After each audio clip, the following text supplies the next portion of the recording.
Ambulance चाहिए, हमने यहाँ से एम्बुलेंस रश की, उसने वहाँ पर जाके पेशेंट शिफ्ट किए। 4 पेशेंट हैं, ये बर्न है, मोस्ट प्रोबेबली ये सिलेंडर ब्लास्ट का ही केस लग रहा है। इनमें से 3 जो है वो माइनर है, उनको हम यही रखेंगे। एक वाला केस जो थोड़ा सा सीरियस नेचर का है, उसको हम शायद यहाँ से मेडिकल कॉलेज रेफर करेंगे, क्योंकि उसको डीप बर्न है, वो 30% है, उसको टाइम लगेगा। इस पर सर्दी का मौसम आ रहा है, उसके काफ़ी देर में टाइम लगेगा, इसलिए रेफर दिया जा रहा है। अदरवाइज जो बाकी 3 हैं वो माइनर है और उनको हम यहीं पर ट्रीटमेंट करेंगे। अभी जो फर्स्ट एड हो गया है, उसके बाद एक पेशेंट को रेफर दिया जा रहा है। Thank you.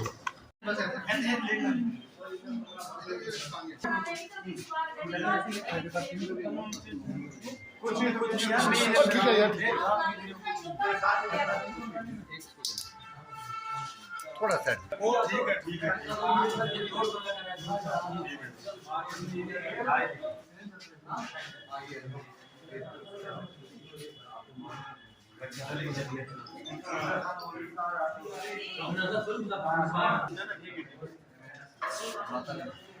मैंने यार